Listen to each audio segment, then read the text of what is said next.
Hello again everybody. After the phenomenal success of my last video where literally 2 people asked me to do another one, I thought we might do another one as well. I'm going to do a really simple one now and go right back in time to the 90s. An introductory pasta dish, competition dish that we always used to give to our youngsters when they started competing, because it was nice and simple, enjoying it. And it was a very, very quick dish to do that everybody can do at home as well. So what I've got here is we're going to do a smoked salmon, asparagus, and a crunchy little veg with the pak Choi as well, with some cream, some parmesan, get it through very quickly, finish it with some lemon juice and get some flavours. And a little bit of green afterwards. Originally, our original dish was actually with the water chestnuts, but with the pak Choi I couldn't find any, so we'll get some pak Choi in through that.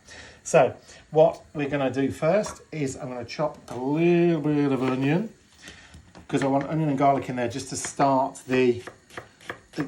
basically make our layers of flavour, as I said in the last video. We'll do it that way.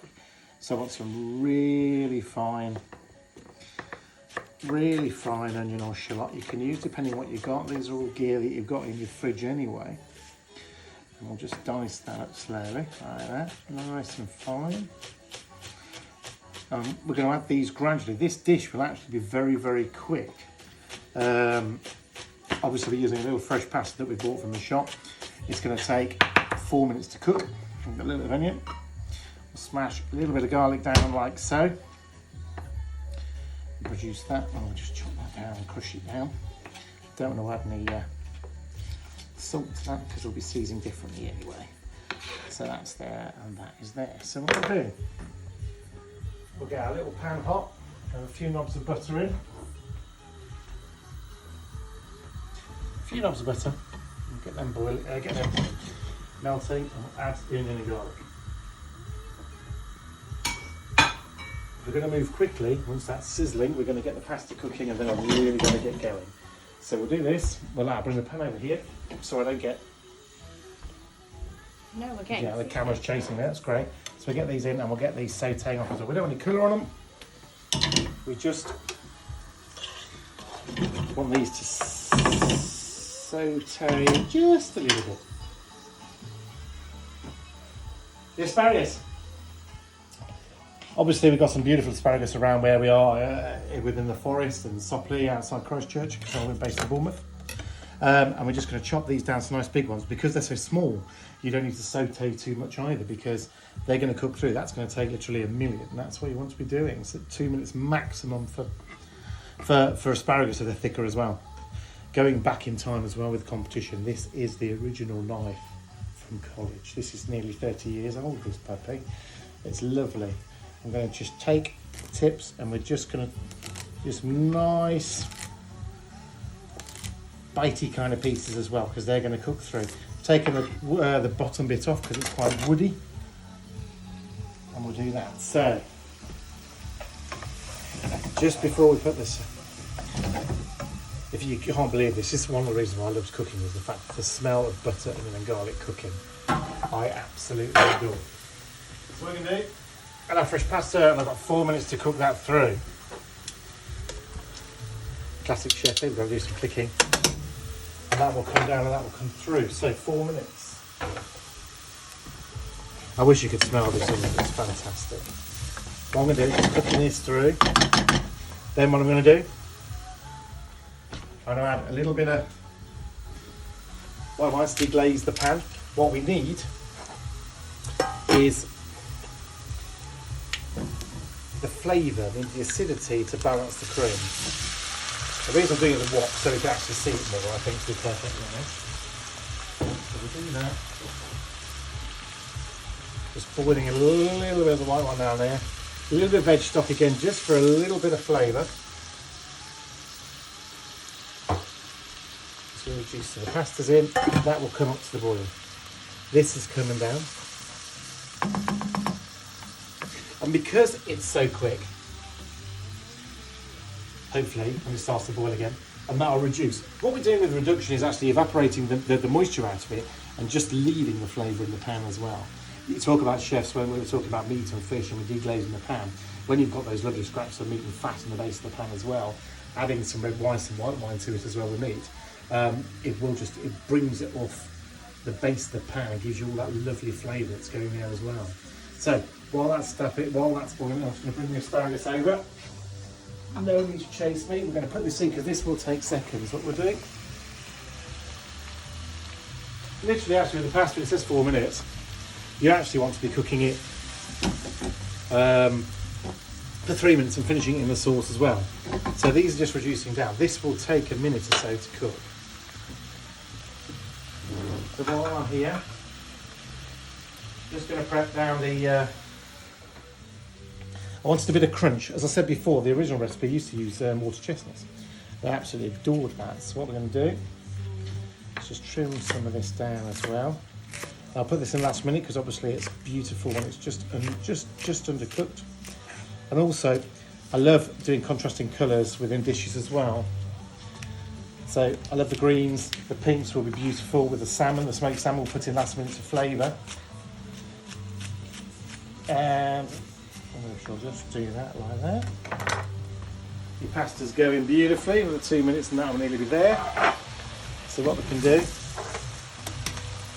fresh pasta is absolutely beautiful as well. You can make your own pasta. You can buy the standard stuff is fresh, and you've got lots of dried as well.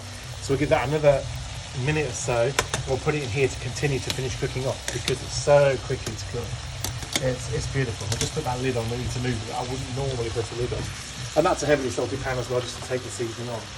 So, next, let's just reduce that a little bit, and we'll add the pasta to it, and then we'll add all the garnish to it, and then we're there. See how it starts to reduce, how it looks more creamy and less watery because you're evaporating that flavour, moisture out. So all you've got is flavour.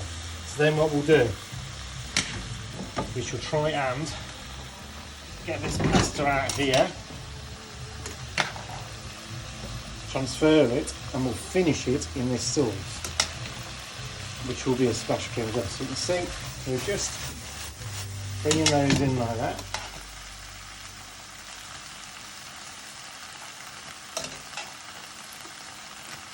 Trying to get it all out, and it's still cooking. We're still continuing the cooking, keeping the heat running as well. So then what we do, this is where we start to get exciting. We'll throw that pasta in for the crunch. We will add the shredded smoked salmon I've got. I tried to buy this stuff that's in the supermarket where it's the end pieces, where it's a little bit cheaper, because all you can do is chop it really and put that as well. You can see how the colours are starting to come together. And then we'll just get that together. So that's looking colourful. And what you'll do is when you actually cook it through, the smoked salmon flavour will come out as well, and you have that lovely smoky flavour. Then what I'm going to do, keeping the heat going, a little bit of cream through it as well, just to bind it, to give it a sauce. We'll bring that up to boil as well. We'll see how much that goes. That's just a double cream. Always use double cream when you're cooking, because the fat content, if you use single cream or whipping and you boil it, it will split on you. The fat content in the double actually really holds your sauces and gives you a little bit of, it's a structure to the dish as well. So it's looking quite fresh.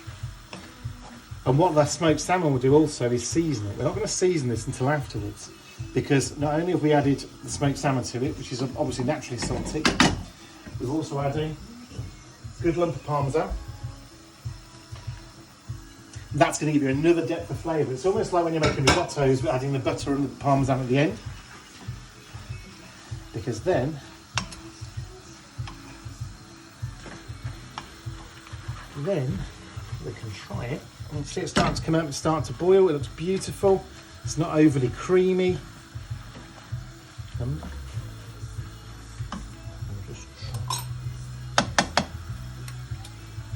Yeah, pretty much there it is. I'm not going to add any salt to that because it's there. I'm just going to give it lots of pepper to give it that zip. I'm going to let it down a little bit more with some white wine, just to give it some more acidity to balance all that hard flavour we've got from the parmesan. And then we'll plate it. So a little bit of white wine. We'll let that come in. Obviously the Keith Floyd method of cooking. White wine with that, beautiful. And then we're ready to plate. Peel it off. A little bit like that. So what we do, and our greens again. So we've got additional vegetables there as well. So I've got a little bit of kale in there, a little bit of spinach, a little bit of bull's blood. You could just shred spinach into it. You can use any veg really as well. Peas are beautiful, they would work as well because they're lovely and sweet. That will cook through residual heat as well because they're all small pieces. Yeah. Lovely. And then we shall plate. Pasta style. The pasta's cooked out as well, so you've got all that lovely starch in there holding it. Just do some lovely twists like that. This is dinner tonight. We shall plate all this. A bit more pink there. All the flavours, and all that flavour will come through. That cream really is a vehicle for all that flavour to hold. So we'll put that there like that. We give a little sprig of basil, a little twist more of pepper, and we're there. It'll look really pretty. There we go, guys.